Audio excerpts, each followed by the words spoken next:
In this lesson, we will see together the prepositions, but we'll see more precisely jusqu'en.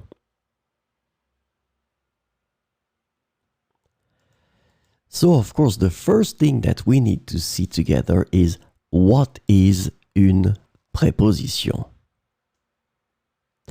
Well, a preposition is an invariable word which brings two words together. The second word is called complement, and it allows to specify the time, the cause, the place, the state, the manner, the purpose, or the matter. The second word can be another noun, a pronoun, an infinitive verb, or an adverb. And last but not least, remember that this complement can also be a sentence.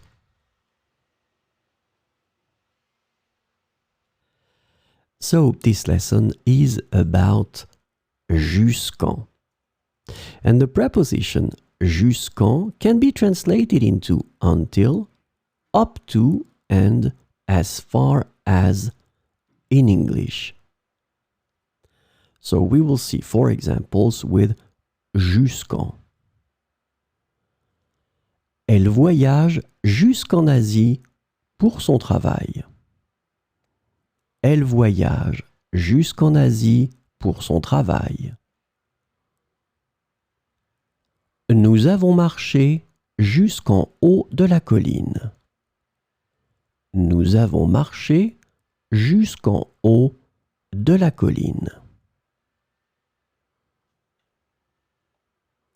Mon passeport est valide jusqu'en 2031. Mon passeport est valide jusqu'en 2031. Ils ont décidé de prolonger leurs vacances jusqu'en hiver. Ils ont décidé de prolonger leurs vacances jusqu'en hiver.